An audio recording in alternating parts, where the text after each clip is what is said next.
अरे good morning to everyone. Welcome to our channel e Pathshala. So आज जैसा कि आप लोगों ने थंबनेल में देखा है भैया, आज हम पढ़ने वाले नियम, अधिनियम और नीति। और ये मैंने बहुत मेहनत से बना के रखा है भैया, तो थोड़ा आप लोग भी सपोर्ट कीजिए, है ना। हालांकि ये चीज़ मैं लाइव पढ़ा रही थी, बट ऐसा है कि लाइव कोई आया नहीं था, तो मेरा पढ़ाने का ऐसा लग रहा था कि मैं अकेली पढ़ा रही हूँ, कोई सुन नहीं रहा है ना। तो ठीक है, तो स्टार्ट करते हैं। इसमें आप लोगों को महत्वपूर्ण एक्ट्स पढ़ाऊंगी मैं, ठीक है। इसमें मैंने वो एक्ट छान लिए भैया जो मुझे लग रहा था कि महिला पर्यवेक्षक में आ सकते हैं, ठीक है, महिला और बच्चों से संबंधित है। तो पहली चीज़ तो यहाँ आप इतना रट लो, ठीक है, कि महिला कार्यस्थल पर यौन उत्पीड़न, ये मैं ऑलरेडी याद करवा चुकी हूँ, फिर से बता देती हूँ। 13 से याद किया था हमने, 13 कार्यस्थल 2013 से, तो कार्यस्थल पर यौन उत्पीड़न 2013, घरेलू हिंसा 2005, पॉस्को सबको याद है 2012, संपत्ति का अधिकार, ठीक है, हिंदू उत्तराधिकार अधिनियम 56, दहेज निषेध अधिनियम 1, है ना, 61, बाल श्रम निषेध अधिनियम 86, खाद्य सुरक्षा 2013, बाल विवाह रोकथाम अधिनियम 2006 और किशोर न्याय बालकों की देखरेख अधिनियम 2015। तो इतना तो आप लिख लो, क्योंकि इसके जो हैं क्या बोल सकते हैं, क्या बोलते हैं भैया, सन आते हैं, है ना, याद रखना है आप लोगों को। तो स्टार्ट करते हैं, है ना, विद आवर फर्स्ट अधिनियम। हाँ, इसके अलावा देखो मैंने से भैया मध्य प्रदेश की जो नीतियाँ हैं आपको मिल जाएंगी, ठीक है। तो वो नीतियों को भी मैंने इसमें लिख के रखा है। जिस सड़क पर रहने वाले बच्चों की पुनर्वास हेतु जो नीति बनी है, मध्य प्रदेश राज्य पोषण नीति भैया, है ना, ये लिख लो इसको। सड़क पर रहने वाले बच्चों क्या आएगा, 2 2, ऐसे नहीं मांगते रहते हैं हमको दो, ऐसे याद कर लेना। मध्य प्रदेश राज्य की पोषण नीति 20 से 30 याद कर लेना। मध्य प्रदेश शाला पूर्व शिक्षा नीति 2, है ना, बच्चों का।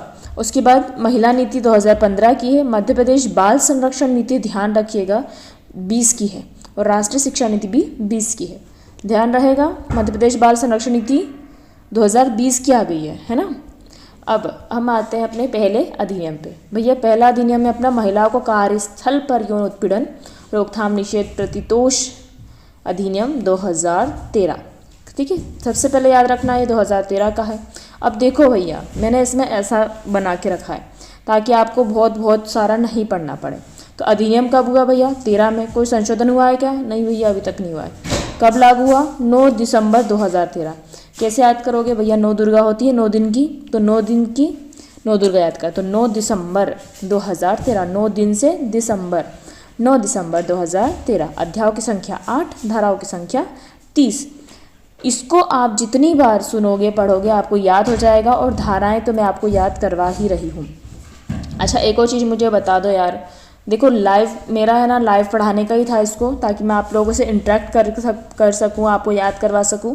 बट अब ऐसा है कि लाइव चूँकि मैं बहुत ज़्यादा मुझे हैबिट नहीं है ना, तो लाइव में इसके MCQs करवा देती हूँ, है ना। MCQs से ये होगा, कम से कम मैं अभी आपको याद करवा रही हूँ, तो कम से कम MCQs के आंसर तो आप दे पाओगे मुझे, है ना। कोई चीज़ नहीं समझ में आ रही, कोई चीज़ नहीं याद हो रही, तो मुझे बोल तो पाओगे, है ना। तो मुझे बता देना वीडियो में, है ना, कमेंट करके कि भैया MCQ कल रखना है या नहीं।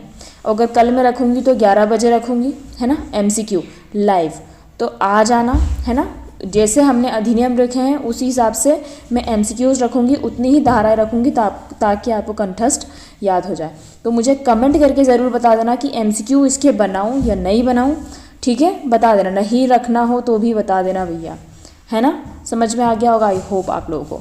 तो कल 11 बजे आ जाना, MCQs का मुझे बता देना, ठीक है। नहीं तो और कमेंट कर देना भैया, क्योंकि मुझे MCQs इसके प्रिपेयर करने पड़ेंगे, तो रात भर बैठ के आपके लिए MCQs बनाऊंगी, तब जाके फिर आप लोगों को पढ़ा पाऊंगी मैं कल 11 बजे तक, ठीक है। तो मुझे बता देना, ठीक है। सज़ा का प्रावधान देखो, तो सज़ा का प्रावधान भैया इसमें कितना है, 50,000 तक का जुर्माना है, ठीक है।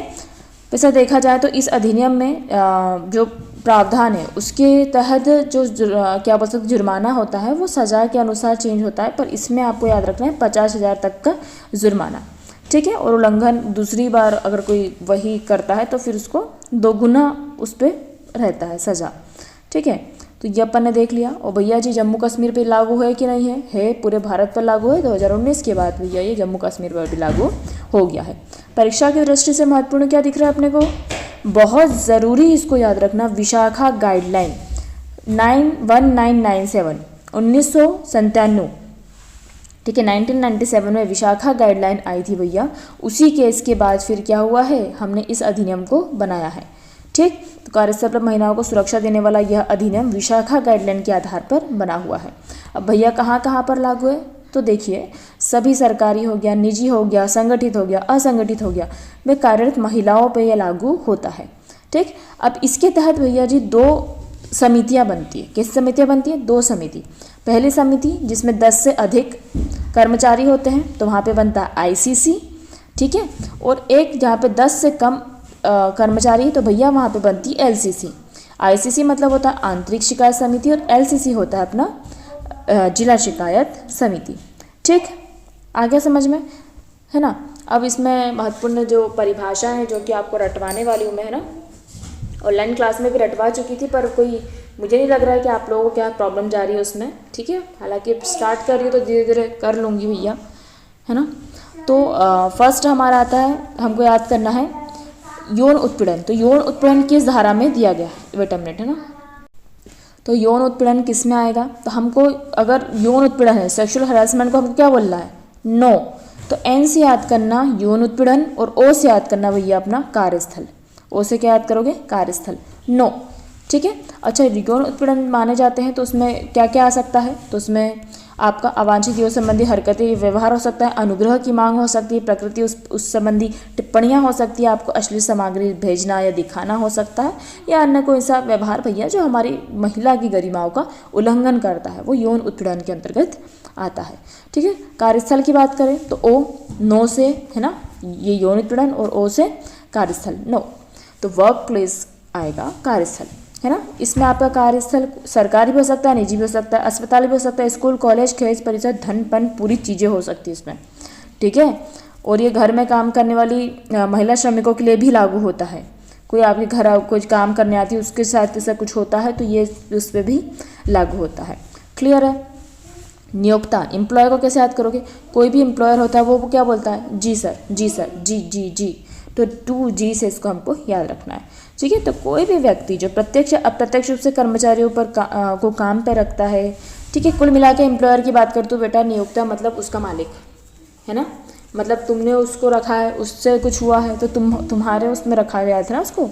ठीक है, तो सरकारी गैर संगठन का प्रमुख अधिकारी या उसका मालिक हो सकता है। स्कूल कॉलेज की बात आती है तो उसके प्रधान अध्यक्ष या उसके जो निर्देशक होते हैं, डायरेक्टर, उनसे बात की जाती है। ठीक है भैया। पीड़ित महिला 2A में आएगी। परिभाषा की शुरुआत हुई है ए से। ठीक है, तो पीड़ित जो घरेलू हिंसा में भी 2A में है और यौन उत्पीड़न में भी 2A में ही है। ठीक है, तो पीड़ित महिला ध्यान रखिएगा, पीड़ित हमेशा कोई महिला ही होगी, है ना, जबकि सॉरी कहाँ थे, कोई भी महिला जो कार्यस्थल पर यौन उत्पीड़न की शिकायत हो रही है, ठीक है, तो पीड़ित जो होती है वो 2A के अंतर्गत आएगा।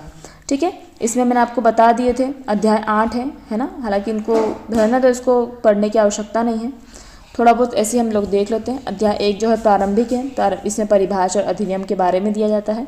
अध्याय 2 जो है वो कार्यस्थल पर यौन उत्पीड़न की रोकथाम की बात करती है। अध्याय 3 जो है वो शिकायत निवारण तंत्र की बात करता है। अध्याय 4 में प्रक्रिया होती है, 4 में क्या होगी, प्रक्रिया होगी। 5 में राहत प्रतितोष होंगे। राहत प्रतितोष मतलब कोई भी मुआवजा वगैरह हो गया, आर्थिक सहायता हो गई, सुरक्षा हो गई, केस स्टडी में उसको रख रहे हैं, ठीक है, कोई किसी पे जो भी है। 6 में आ जाएगी नियोक्ता की जिम्मेदारियां, है ना, कि उसकी जिम्मेदारियां हैं, किसकी, ड्यूटीज ऑफ एम्प्लॉयर, जो मालिक है उसकी जिम्मेदारियां 6। और 7 में जिलाधिकारी की जिम्मेदारी भी है।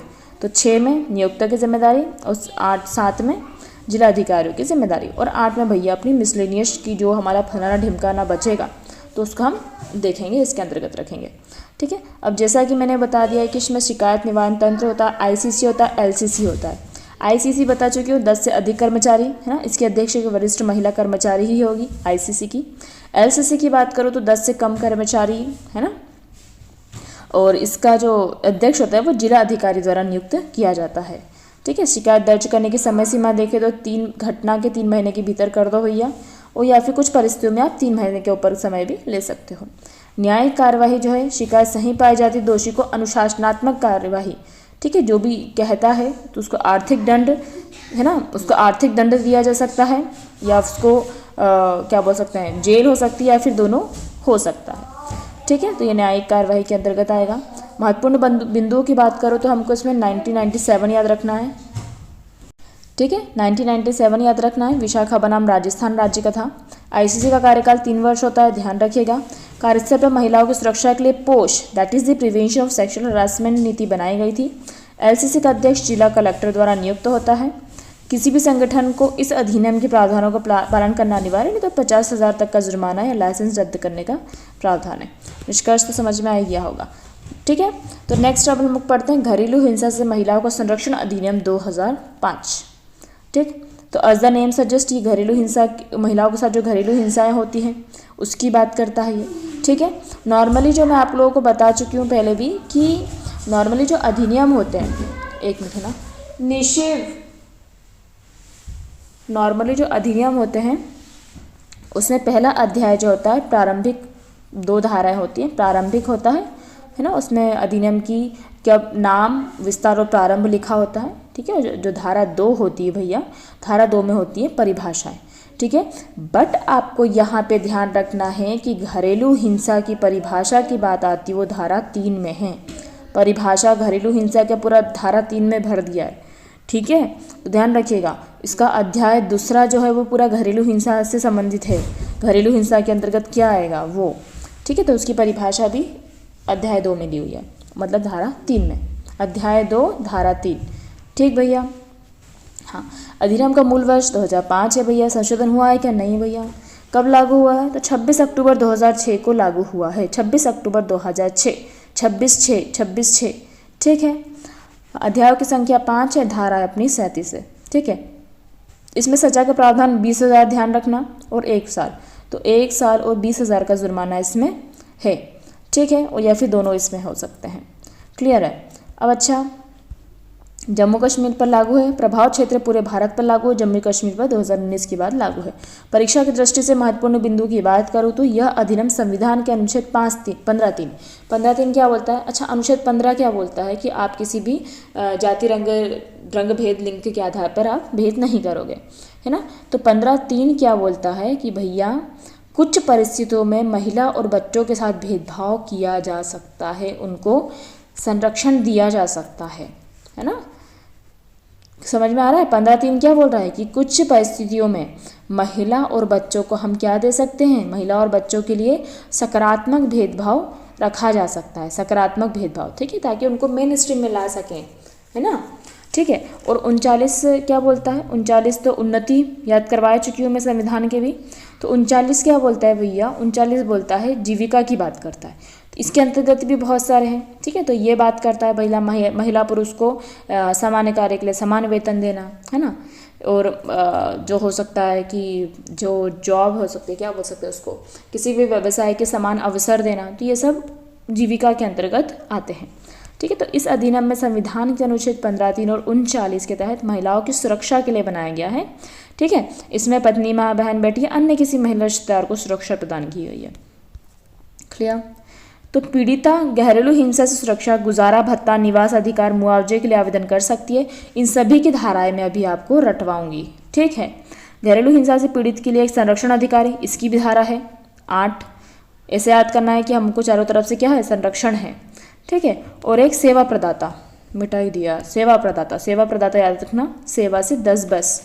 तो ये धारा 8 में क्या है अपना संरक्षण अधिकारी और सेवा प्रदाता 10 में है।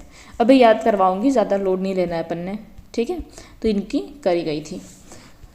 अब परिभाषाएं भैया पूछते हैं, तो अभी तो मैं आपको 10 बार बता दिया है कि धारा 3 में है घरेलू हिंसा की परिभाषा। घरेलू हिंसा क्या क्या हो सकती है? शारीरिक हिंसा, मानसिक हिंसा, यौन हिंसा या आर्थिक हिंसा। शारीरिक हिंसा आप मार पीट रहे हो, जला रहे हो, चोट है, हानि पहुंचा रहे हो। मानसिक या भावनात्मक हिंसा आप उसका अपमान कर रहे हो, उसको धमकी दे रहे हो, मानसिक प्रताड़ना कर रहे हो। मानसिक और भावनात्मक में घूरना भी अपमान की दृष्टि में है। उसको घूरना नहीं, मतलब गुस्से से देखना, ये सब भी अपमान ही आएगा, उसका मानसिक भावनात्मक हिंसा कहलाती है। यौन हिंसा तो समझ में आता है, शारीरिक संबंध बनाना, जबरदस्ती। ठीक है, उसके बाद आर्थिक हिंसा पे आप दहेज के लिए उसको बोलना करना, धन संपत्ति, भोजन आदि चीज़ों से वंचित करना, खाना नहीं दे रहे हो, पहनने के लिए ढंग से कपड़े नहीं दे रहे हो, है ना। तो ये सभी चीज़ें। ठीक है। अच्छा, तो धारा 3 तो याद हो गई। अब धारा 2 की हम परिभाषाओं की बात करें, क्योंकि बाकी परिभाषा तो भैया धारा 2 में दी हुई है ना। तो घरेलू संबंध, हमारे सबसे अच्छे घरेलू संबंध किससे हैं? हमारे फादर से, हमारे पिता से। ठीक है, तो घरेलू संबंध याद रखना। घरेलू संबंध की परिभाषा कायम है धारा 2F में है। ठीक है, उसके बाद जो है पीड़ित महिला की बात करें तो 2A में है, इसके पहले भी 2A में ही थी, है ना।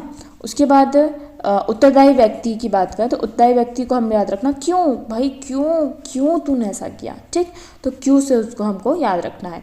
एक और चीज़ मैं आपको बता दूं कि जो व्यथित व्यक्ति है, व्यथित भी बोलते हैं इसको, ठीक है, पीड़ित महिला को, तो पीड़ित महिला जो हो सकती है वो केवल महिला हो सकती है, जबकि जो उत्तरदायी व्यक्ति होता है, जो रेस्पोंडेंट होता है, वो महिला भी हो सकती है, सास ननद भी कम नहीं पड़ती हैं, है ना, और पुरुष भी हो सकता है। तो पुरुष और महिला दोनों हो सकते हैं। क्लियर है भैया जी। अब इसमें बता चुकी हूँ मैं, देख लेंगे थोड़ा बहुत। अध्याय 1 में प्रारंभिक है ना, आपका मतलब अधिनियम का नाम विस्तार प्रारंभ और साथ में परिभाषाएं। ठीक है, धारा 2 में। अध्याय 2 की बात करें तो घरेलू हिंसा से संरक्षण, इसमें क्या घरेलू हिंसा की परिभाषा और इसके बारे में सब कुछ बताया है। अध्याय 3 की बात करें तो अध्याय 3 में संरक्षण अधिकारी और सेवा प्रदाता की बात करी है। संरक्षण अधिकारी 8 में है और सेवा प्रदाता 10 में है। बार बार रिपीट करेंगे, याद हो जाएगा। ठीक है, 4 में हम लोग बात करते हैं राहत और प्रतितोष की, और 5 में हम बात करते हैं मिसलेनियस की। ठीक है, अच्छा, संरक्षण अधिकारी बता चुकी हूँ। संरक्षण अधिकारी का है भैया धारा 8 में। ठीक है, संरक्षण अधिकारी कौन होगा? पीड़िता की शिकायत दर्ज करना, न्यायालय में प्रस्तुत करना। तो DIR होता है, DIR जो होता है, ठीक है, तो वो लिखने का काम किसका है? संरक्षण अधिकारी का है। ठीक है, शिकायत और DIR जो होती है वही न्यायालय में प्रस्तुत की जाती है। ठीक है, पीड़िता को कानूनी और चिकित्सा सहायता देना, ये भी किसका? संरक्षण अधिकारी का काम है। सेवा प्रदाता आश्रय गृहों, स्वास्थ्य केंद्रों, कानूनी सहायता सेवाओं प्रबंधन करना। तो सेवा प्रदाता सेवा 10 बस। न्यायालय की सत्ता होती है तो 27 से इसको न्यायालय याद करना। और पुलिस अधिकारी में हमको याद करना है धारा 5। ठीक है, तुरंत कार्रवाई करने के लिए पुलिस अधिकारी को धारा 5 पे रखा है। ठीक है, इसकी वो धाराएं नहीं करवाई यार मैंने, हाँ ये करवाई है ना बेटा। ठीक है, तो 1 मिनट पढ़ लेंगे हम ऊपर भी, इसको थोड़ा सा देख लेते हैं। सुरक्षा आदेश मतलब हमको 18 में सुरक्षा, मतलब 18 से हमको सुरक्षा रखनी पड़ती है ना। बाली उम्र से ऊपर हो गई, अपना 18 वर्ष हो गई, सुरक्षा हम 18 से उम्र में रखना शुरू कर देते हैं। निवास आदेश, निवास से याद करना 19 को। ठीक है, आर्थिक से याद करना कि बस आर्थिक मदद और मिल जाए, बस। ठीक है, संरक्षण आदेश, तो संरक्षण में 21, संरक्षण में धारा 21। ठीक है, मुआवजा भैया दे दो, तो 2 से मुआवजा। ठीक है, अंतरिम व अन्य आदेश की बात करें तो आ जाएगा 2-3 और जो बचे हैं वो, तो अन्य आ जाएगा 2-3। ठीक है, 2-3 और जो भी बचे हैं वो इसके अंतर्गत आ जाएंगे। ठीक है, और ऊपर क्या छोड़ के रखा है हमने, हाँ ये तो पढ़ लिया ना अपने। संविधान के अनुच्छेद 15(3) और 39 हो जाएगा। संरक्षण अधिकारी को सरकार नियुक्त करता है। सुरक्षा आदेश, निवास आदेश, गुजारा भत्ता, ये भी अपन ने पढ़ लिया है। ठीक है, उल्लंघन के लिए 1 और प्लस 20,000 का जुर्माना रहता है। ठीक है, और सुनवाई कौन करता है भैया? जो प्रथम श्रेणी का मजिस्ट्रेट होता है ना, वही करता है। ठीक है, उसका DIR, अच्छा मैंने ऊपर नहीं बताया था, जो FIR होता है वैसा इनका DIR होता है। ठीक है, तो घरेलू घटना report, that is domestic incident report इसको हम बोल सकते हैं। DIR एक आधिकारिक रिपोर्ट है, जैसे FIR लिखी जाती है वैसी घरेलू हिंसा के क्षेत्र में DIR लिखी जाती है ना। DIR दर्ज किया जाता है। संरक्षण अधिकारी या फिर सेवा प्रदाता इसको भर सकता है। कौन भरेगा? संरक्षण अधिकारी, सेवा प्रदाता, और कभी कभी भैया पुलिस भी भर देता है। और DIR जो होती है उसको कानूनी मान्यता दी जाती है ना, क्योंकि उसी को न्यायालय के समक्ष पेश किया जाता है और घरेलू हिंसा के मामले में जल्द से जल्द कार्रवाई हो, इसके लिए DIR रखी गई है। ठीक है, DIR भरने की प्रक्रिया से कोई क्वेश्चन नहीं आएगा। ठीक है, कौन कौन जानकारी में शामिल है ये भी नहीं आएगा, वैसे तो पढ़ लेते हैं। DIR में पीड़िता प्रतिवादी होता है। पीड़िता मतलब जिसके ऊपर आपने करा है, पीड़ित किया है। प्रतिवादी मतलब जिसने किया है ना। घरेलू हिंसा की घटना का विवरण हो सकता है, शारीरिक, मानसिक या आर्थिक नुकसान हुआ है भैया, कोई गवाही है, जानकारी है। ठीक है, पीड़िता को दी जाने वाली कानूनी सहायता। ठीक है, तो DIR भरने की प्रक्रिया धारा 9 और धारा 10 में दी गई है। ठीक है, 8 में संरक्षण अधिकारी दिया, और संरक्षण अधिकारी भी DIR में हमारी हेल्प करता है। और धारा 10 में हमारा सेवा प्रदाता की बारी। ठीक है, तो ये हो जाएगा हमारा। उसके बाद ये हमने पढ़ चुके हैं, ठीक है, ये भी हो गया है, ये भी हो गया है। तो निष्कर्ष भैया निकल गया है। सो फिलहाल हम लोग 2 ही पढ़ेंगे, ठीक है। मैंने लाइव सेशन में भी अभी 2 ही बताई थी, ठीक है। और आगे के जो है हम उसको नेक्स्ट वीडियो में कंटिन्यू करते हैं। अभी मुझे भैया बता दो कि मैं इस चीज़ को लाइव पढ़ाऊँ या फिर अभी जैसे वीडियो बना रही है वैसे ही बना लूँ, और आप बोलो तो MCQs जो है वो लाइव बना दूँ, ताकि आप लोग भी थोड़ा मेरे से इंटरेक्ट कर पाओ, ठीक है। क्योंकि मुझे भी इच्छा रहती है कि आप लोग भी मुझे जानो, मैं भी थोड़ा आप लोगों को जानूँ, आपकी नीड क्या है, आपको पढ़ना कैसे है। ओके, सो मुझे कमेंट करके ज़रूर बताइएगा। Thank you for watching our video.